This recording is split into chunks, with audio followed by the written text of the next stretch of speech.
You see, I'm a guy of simple taste. I enjoy dynamite, and gunpowder, and gasoline. What's it? All you care about is money. This town deserves a better class of criminals.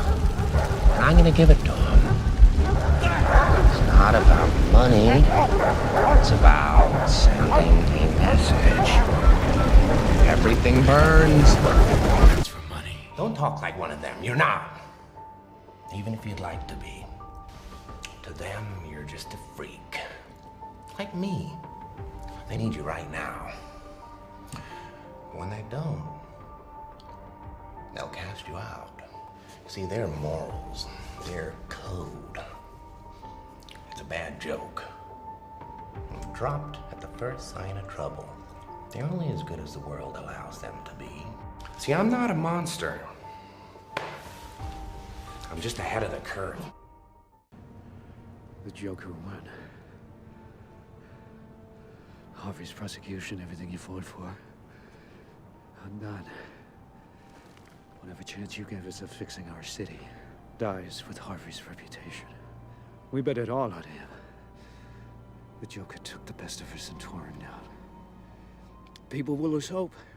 They won't. They must never know what he did. 5 dead. 2 of them cops. You can't speak that.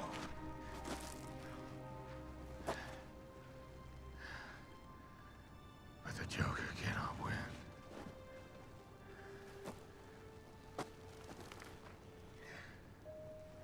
Gotham needs its true hero.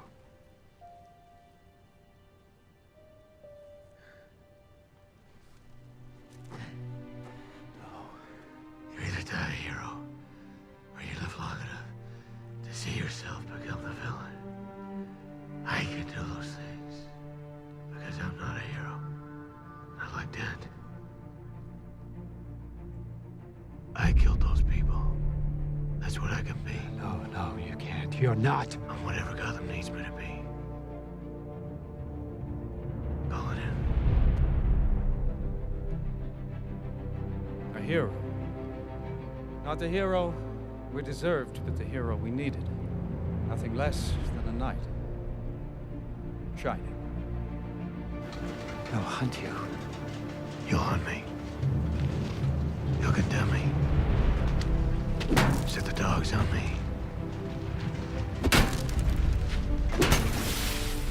Because that's what needs to happen.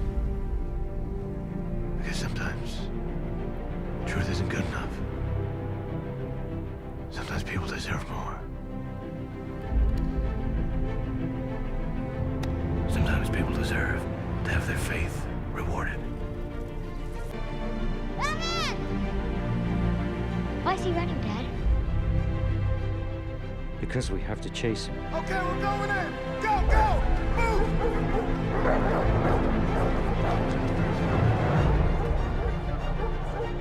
He didn't do anything wrong. Because he's the hero Gotham deserves. But not the one it needs right now. So we'll hunt him. Because he can take it. Because he's not our hero.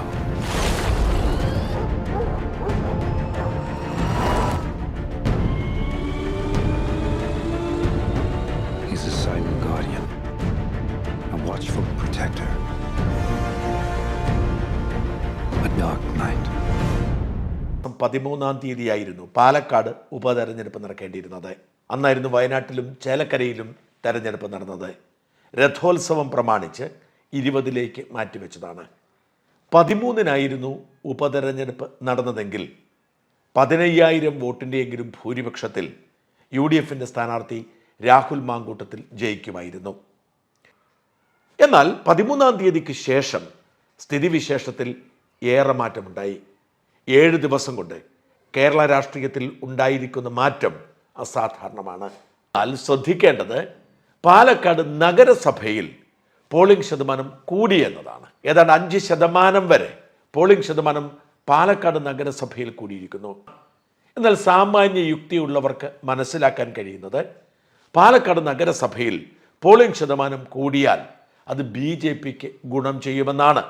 പക്ഷെ രാഹുൽ തെരഞ്ഞെടുപ്പിൻ്റെ ആദ്യഘട്ടത്തിൽ, പ്രത്യേകിച്ച് ഞങ്ങൾ survey കാലത്തൊക്കെ നേടിയ ആ വലിയ edge അവർ നഷ്ടപ്പെടുത്തിയതിന് 2 കാരണമുണ്ട്. ഒന്ന്, കോൺഗ്രസിൻ്റെ ചരിത്രത്തിലെ ഏറ്റവും വലിയ ഇലക്ഷൻ ബ്ലണ്ടറായി മാറിയ സന്ദീപ് വാര്യരുടെ BJP പ്രവേശനം.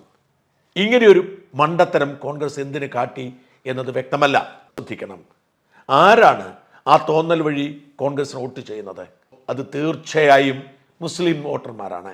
മുസ്ലിം വോട്ടർമാർ BJP വിജയസാധ്യത ഉള്ളിടത്ത് ഏറ്റവും കൂടുതൽ വിജയസാധ്യതയുള്ള UDFനെ വോട്ട് ചെയ്യും. എന്തു സർജിക്കൽ സ്ട്രൈക്ക് നടത്തിയാലും ഇല്ലെങ്കിലും അവർ വോട്ട് ചെയ്യുന്നത് കോൺഗ്രസിനാണ്. അതുകൊണ്ട് ഈ സർജിക്കൽ സ്ട്രൈക്ക് വഴി ഒരു വോട്ട് പോലും കൂടുതൽ നേടാൻ കഴിയില്ല എന്ന് മാത്രമല്ല, BJPയുടെ വോട്ട് ഏകീകരിക്കപ്പെട്ടു. വലിയ തോതിൽ BJP സ്ഥാനാർത്ഥിയോട് എതിർപ്പുള്ളവരുണ്ട് നാട്ടിൽ. കൃഷ്ണകുമാർ എന്ന് പറയുന്ന സ്ഥാനാർത്ഥിയും അദ്ദേഹത്തിൻ്റെ ഭാര്യയും പാലക്കാട് BJPയുടെ നിലനിൽപ്പിനെ ഇല്ലാതാക്കുമെന്ന് ഭയപ്പെടുന്ന ഒരുപാട് പേരുണ്ട്. എങ്ങനെയെങ്കിലും BJP സ്ഥാനാർത്ഥി തോൽക്കണമെന്ന് ആഗ്രഹിക്കുന്ന വലിയൊരു വിഭാഗം പാലക്കാടുണ്ടായിരുന്നു. അവർ അതിനുവേണ്ടി തയ്യാറെടുത്തിരുന്നു. BJPയിലെ 2 സാഹചര്യം നമ്മൾ മറന്നു പോകരുത്.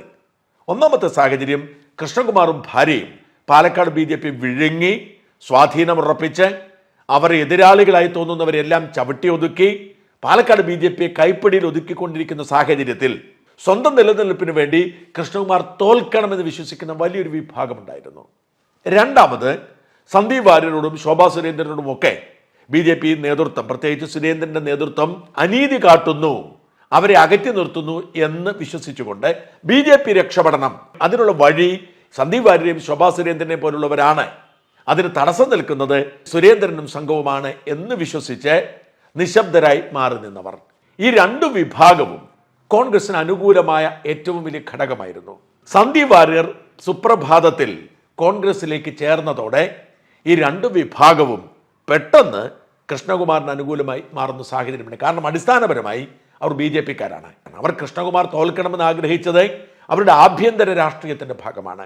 എന്നാൽ BJPയോട് ഇഷ്ടമുള്ളതുകൊണ്ട്, മോദിയോട് ഇഷ്ടമുള്ളതുകൊണ്ട്, സന്ദീപ് വാര്യരെ പോലുള്ളവർ നേതൃനിരയിൽ വന്നാൽ BJPക്ക് അധികാരം പിടിച്ചെടുക്കാൻ കഴിയുമെന്ന് വിശ്വസിക്കുന്നത് കൊണ്ട് വാര്യരെ ഒതുക്കുന്ന നേതൃത്വത്തെ അവിശ്വസിച്ചിരുന്നവർ പൊടുന്നനെ സന്ദീപ് വാര്യരെ ചതിയനായി കരുതുകയും അവർ തൽക്കാലത്തേക്ക് ഭിന്നത മറന്ന് കൃഷ്ണകുമാറിനൊപ്പം നിൽക്കുകയും ചെയ്ത സാഹചര്യമുണ്ടായി. ആ സാഹചര്യത്തിന്റെ സൃഷ്ടിയാണ് ഈ ഉയർന്ന പോളിംഗ്. അതുകൊണ്ട് തന്നെ പറയട്ടെ, BJP പാലക്കാട് ജയിച്ചാലും അത്ഭുതപ്പെടേണ്ടതില്ല. പാലക്കാട് BJPക്ക് അനുകൂലമായ സാഹചര്യം രൂപപ്പെട്ടത് ഈ അവസാനത്തെ ദിവസങ്ങളിലാണ്. ഇവിടെ പക്ഷെ എന്നിട്ടും CPM പിന്മാറിയില്ല എന്നതിൻ്റെ തെളിവാണ് ഏറ്റവും ഒടുവിൽ അവർ പരസ്യം കൊടുത്തുകൊണ്ട് BJPയെ സഹായിച്ചത്. വാസ്തവത്തിൽ വിശ്വസിക്കാൻ കഴിയുമോ? തെരഞ്ഞെടുപ്പിന്റെ തലേ ദിവസം, നിശബ്ദ പ്രചരണ ദിവസം, കൃത്യമായി വോട്ട് ബാങ്കുകൾ BJPക്ക് അനുകൂലമാകുന്ന തരത്തിൽ ഒരു പരസ്യ പരമ്പര പ്രസിദ്ധീകരിക്കുകയാണ്. സന്ദീപ് വാര്യരെ എടുത്തുകൊണ്ട് കോൺഗ്രസ് ഉണ്ടാക്കിയിരുന്നൊരു ഏകീകരണമുണ്ട്, BJPക്ക് അനുകൂലമായ ഏകീകരണമുണ്ട്. ആ ഏകീകരണം ശക്തമാക്കി കൊടുക്കാൻ ഈ സന്ദീപ് വാര്യർ വിരുദ്ധ പരസ്യത്തിന് സഹായമായി. ആരെയാണ് അവർ ലക്ഷ്യം വെച്ചത്?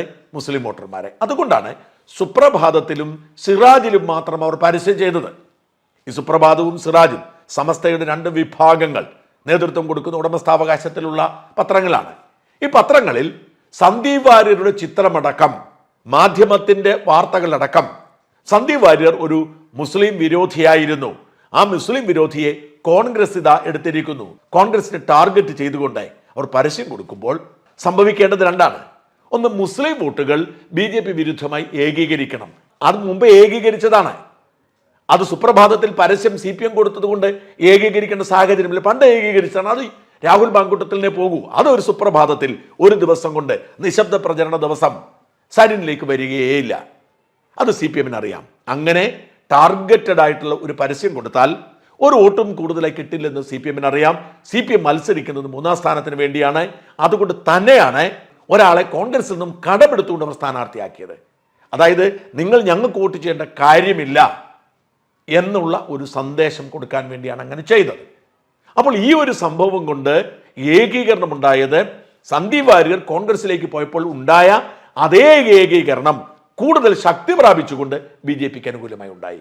സുപ്രഭാതത്തെയും സിറാജിനെയും മാധ്യമത്തെയും മീഡിയ വണ്ണിനെയും ഒക്കെ ഉയർത്തിക്കാട്ടിക്കൊണ്ട് പച്ച വർഗീയത പറഞ്ഞ് ഹിന്ദു വിരുദ്ധം എന്ന് വിശേഷിപ്പിക്കാവുന്ന സാഹചര്യം സൃഷ്ടിച്ച് CPM സർജിക്കൽ സ്ട്രൈക്ക് നടത്തിക്കൊടുത്ത് സഹായിച്ചത് BJP ആണ്. സന്ദീപ് വാര്യർ ഫാക്ടറിയിലൂടെ ഒരുമിച്ച ഹിന്ദു ഏകീകരണം, BJP ഏകീകരണം അത് കൂടുതൽ ഫലപ്രദമാക്കി വ്യക്തമാക്കി BJPയെ സഹായിക്കാൻ CPMന് കഴിഞ്ഞു. അതാണ് പറഞ്ഞത്, BJPയെ സഹായിക്കുക എന്ന ലക്ഷ്യത്തോടെ CPM നടത്തിയ ഇടപെടൽ BJPക്ക് വലിയ ഗുണം ചെയ്തു. അതുകൊണ്ട് തന്നെ കൃഷ്ണകുമാർ ജയിക്കാനുള്ള സാധ്യത ഈ തെരഞ്ഞെടുപ്പ് പ്രഖ്യാപിച്ചതിന് ശേഷം ഏറ്റവും ഉയർന്നു നിൽക്കുന്നത് ഇപ്പോഴാണ്. കൃഷ്ണകുമാർ തന്നെ ജയിക്കുമെന്ന് തീർത്ത് പറയാൻ ഞാൻ ഒരുക്കമല്ല. പക്ഷെ കടുത്ത മത്സരത്തിലേക്ക് സാഹചര്യങ്ങൾ മാറി. ആ സാഹചര്യം കോൺഗ്രസും CPM ഉണ്ടാക്കിയതാണ്. കോൺഗ്രസിന്റെ വിഡ്ഢിതവും മണ്ടത്തരവുമാണെങ്കിൽ CPMന്റെ അത് കൃത്യമായി ആലോചിച്ച് ഉറപ്പിച്ചുള്ള തീരുമാനത്തിന്റെ ഭാഗമാണ്. CPMന്റെ സർജിക്കൽ സ്ട്രൈക്ക് അത് BJPയെ സഹായിക്കും. BJP ജയിച്ചാൽ പോലും അത്ഭുതപ്പെടേണ്ടതില്ല.